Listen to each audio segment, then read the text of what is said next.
Namo Narayana, Jai Swami Narayan, welcome back. Today we are looking at part 4, section 3, and we're only going to read this. It's kind of a long bit, and it's probably going to be a back and forth like everything we've done so far. So, part 4, section 3. Yajnavalkya went to Janaka, the emperor of Videha. He thought he would not say anything. Now Janaka and Yajnavalkya had once talked on the Agnihotra, and Yajnavalkya had offered him a boon.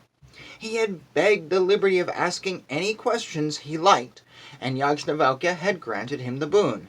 So it was the emperor who first spoke. Yajnavalkya, what serves as the light for a man? Yajnavalkya replied, The light of the sun, O emperor. It is through the light of the sun that he sits, goes out, works, and returns. It is so, Yajnavalkya. Now, when the sun has set, what exactly serves as the light for a man? Oh, Yajnavalkya replied, the moon serves as his light. It is through the light of the moon that he sits, goes out, works, and returns. It is just so, Yajnavalkya. Now, when the sun and the moon have set, what exactly serves as the light for a man? Ah, yes, the fire serves as his light. It is through the fire that he sits, goes out, works, and returns. It is so, Yajnavalkya. Now, when the sun and the moon have both set, and the fire has gone out, Yajnavalkya, what exactly serves as the light for a man? Ah, sound, via speech, serves as his light. It is through the light of speech that he sits, goes out, works, and returns. Therefore, O Emperor, even when one's own hand is not clearly visible, if a sound is uttered, one manages to go there. Ah, it is so, Yajnavalkya. Now, when the sun and the moon have both set, the fire has gone out, and speech has stopped. Yajnavalkya, what exactly serves as the light for a man? The self serves as his light. It is through the light of the self that he sits, goes out, works, and returns. It is just so, Yajnavalkya. Which is the self? This infinite entity that is identified with the intellect and is in the midst of the organs, the self-effulgent light within the heart. Assuming the likeness of the intellect, it moves between the two worlds, it thinks, as it were, and shakes, as it were.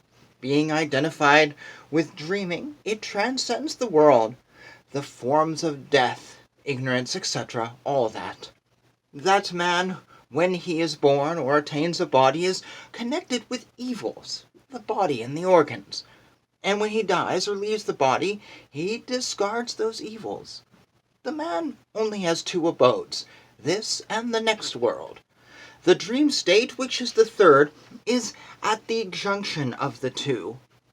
Staying at that junction, he surveys the two abodes, this and the next one. Whatever outfit he may have for the next world, providing himself with that, he sees both evils and joys.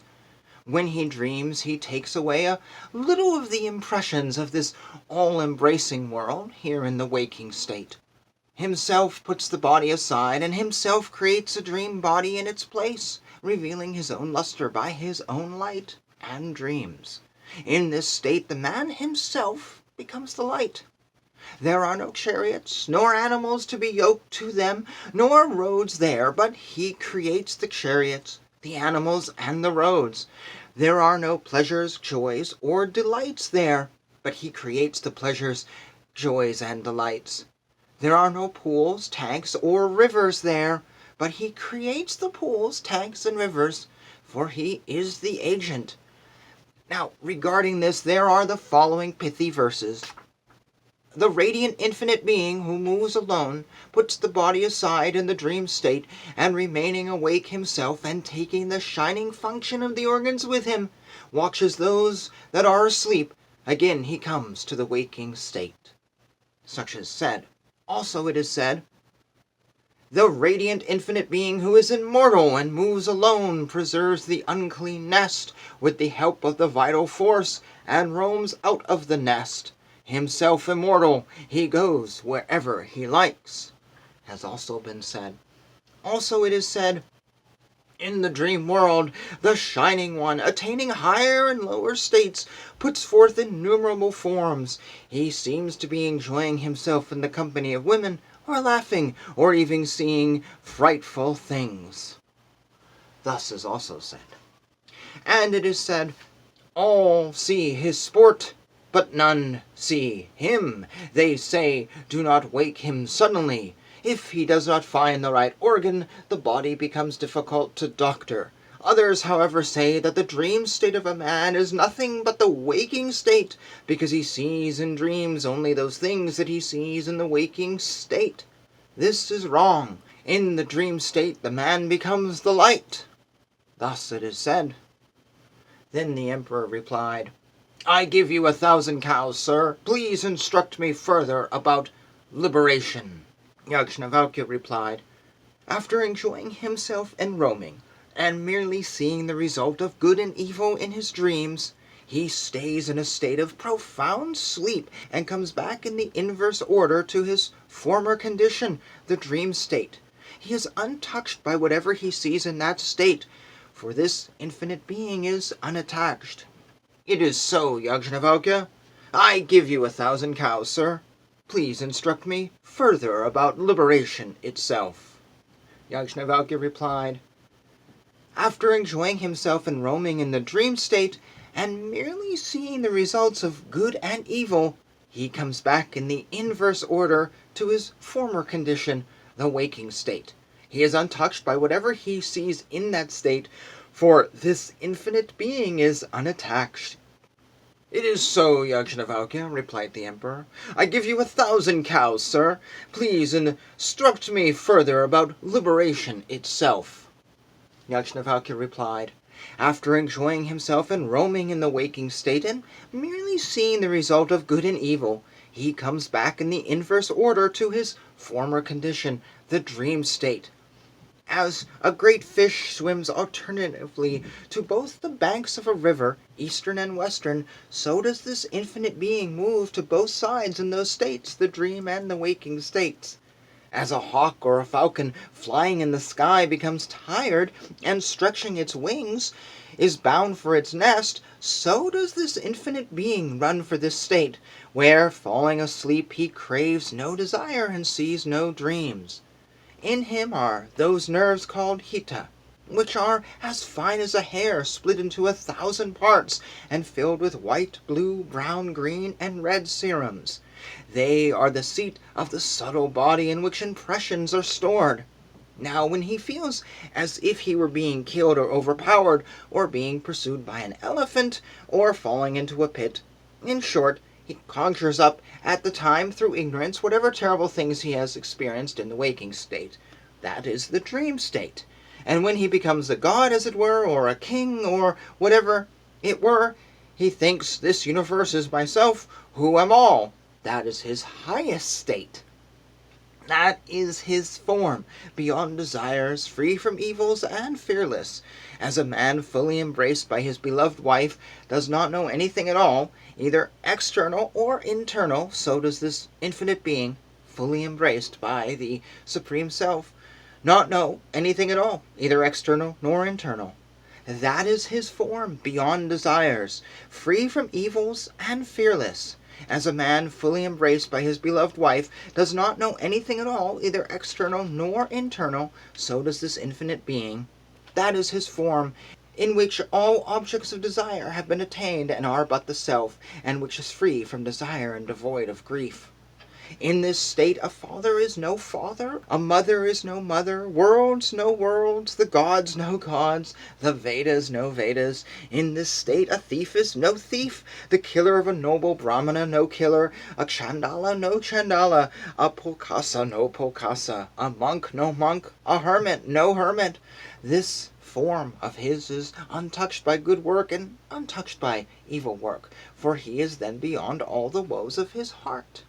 That it does not see in that state is because though seeing then, it does not see. For the vision of the witness can never be lost, because it is imperishable. But there is not that second thing separate from it, which it can see. That it does not smell in that state is because, though smelling then, it does not smell. For the smeller's function of smelling can never be lost, because it is imperishable. But there is not that second thing from which it can smell. That it does not taste in that state is because, though tasting then, it does not taste. For the taster's function of tasting can never be lost, because it is imperishable. But there is not that second thing separate from it which it can taste. That it does not speak in that state is because, though speaking then, it does not speak. For the speaker's function of speaking can never be lost, because it is imperishable. But there is not that second thing separate from which it can speak. That it does not hear in that state is because, though hearing then, it does not hear. For the listener's function of hearing can never be lost, because it is imperishable. But there is not that second thing separate from which it can think. That it does not touch in that state is because, though touching then, it does not touch. For the toucher's function of touching can never be lost, because it is imperishable. But there is not that second thing separate from which it can touch.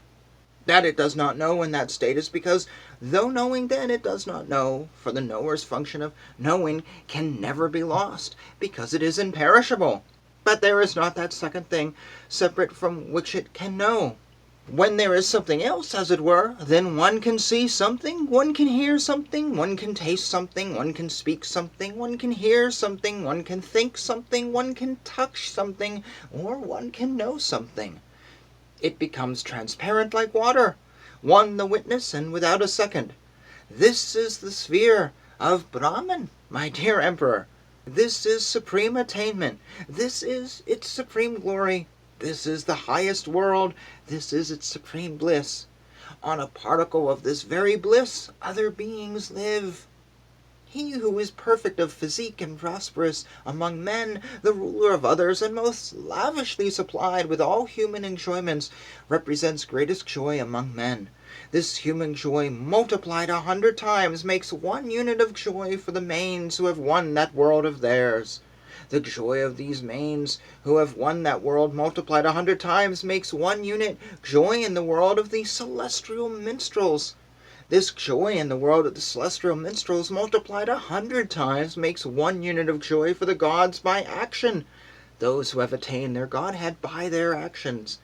This joy of the gods by action multiplied 100 times makes one unit of joy for the gods of birth, as also of one who is versed in the Vedas, sinless and free from desire.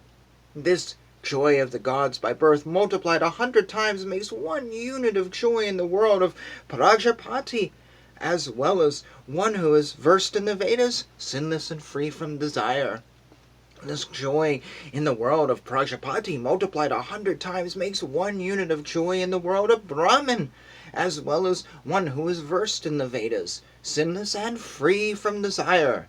This indeed is the supreme bliss. This is the state of Brahman, O Emperor. Thus said Yajnavalkya. Emperor Janaka replied, I give you 1,000 cows, sir. Please instruct me further about liberation itself. At this Yajnavalkya was afraid that the intelligent emperor was constraining him to finish with all his conclusions. Yet he said, after enjoying himself and roaming in the dream state and merely seeing the effects of merits and demerits, he comes back, in the inverse order, to his former condition, the waking state. Just as a cart heavily loaded goes on rumbling, so does the self that is in the body, being presided over by the Supreme Self, go making noises, when breathing becomes difficult. When this body becomes thin, is emaciated through old age or disease, then as a mango or a fig or a fruit of the peepal tree is detached from its stalk, so does his infinite being, completely detaching himself from the parts of the body, again go in the same way that he came to particular bodies for the unfoldment of his vital force. Just as when a king is coming, the ugras set against particular offenses, the suttas and the leaders of the village wait for him with varieties of food and drink and mansions ready, saying, here he comes, here he comes. So for the person who knows about the results of his work, all elements wait, saying, "Here comes Brahman, here he comes." Just as when the king wishes to depart, the ugras set against particular offenses, the suttas and the leaders of the village approach him, so do all the organs approach the departing man at the time of death, when breathing becomes difficult. Thus ends section 3.